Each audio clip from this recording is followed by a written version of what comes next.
So my parents, they rely so much on me. I'm basically their rock, and whenever they need a bill paid or any type of questions, they always come to me, and it's always up to me to find an answer for them and help them in every way possible. My name is Cynthia Oliver. I am in the 12th grade, and I go to Legacy Early College High School. I learned to speak English when I was about 3, and I've been speaking it ever since.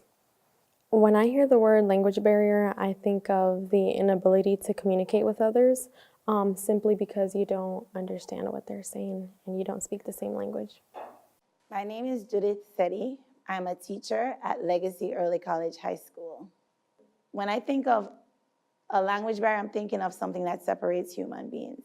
We're not able to share love the way we would want to because we don't understand what a certain word may mean in their language. And for example, we use a lot of hand movements, so we laugh a lot. In some countries, laughing a lot may make you seem like you're not very intelligent. So there are times when I feel like I'm less of a person because of who I am, because I speak Spanish and I am Spanish. I have people around me who often say, "Oh, well, this is America, you need to speak English, learn English."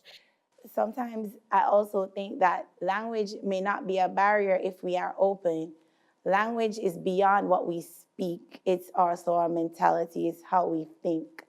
If I'm open, even if I can't understand the words you say, I can still see your movement or what your actions, and I can know whether you're being a friend or a foe.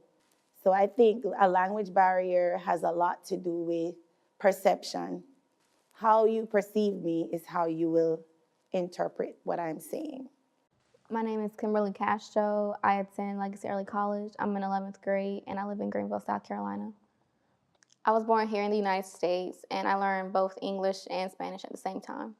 So I feel happy that I'm able to speak two languages. I think that I can help people, and I have helped people who don't speak English or people who don't speak Spanish understand each other. But it's not just learning the language. I think we need to learn the culture as well. Because you can learn a language and you really don't understand the people. When I learned Spanish, I learned a lot about the Spanish people, and I love the Spanish people. So we learned to dance Spanish dances. We were immersed in the culture in a sense. Our teachers would talk a lot about their country, so it was very, very fun listening to them and listening to all the things they did in their country. That helped us to embrace difference and not to see difference as a negative thing or something we should frown upon or back away from. I think that people who experience language barriers, they probably feel frustrated and kind of like stuck in their own thoughts because they can't say what they need to say.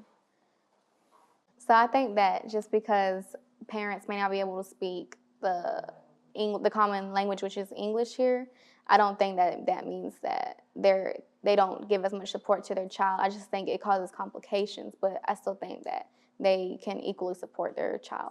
The times where I felt less of a person, I always try to think of those people, and I think to myself, well, if they were in my shoes, would they be able to learn a new language and step out into the world and do the things that I've done? And I really highly doubt it, and so that gives me confidence in myself and where I'm from, to know that, we came here not knowing anything about this country, not knowing how to speak English, and here we are now. If I had one thing to say to someone who was facing a language barrier right now, it would be don't give up. Because when you're at your worst, you realize that your best comes out and you realize your true strength. And if you're struggling with not being able to speak English or whatever language it is, I promise you that if you work through it and just persevere through it, you will realize your true strength.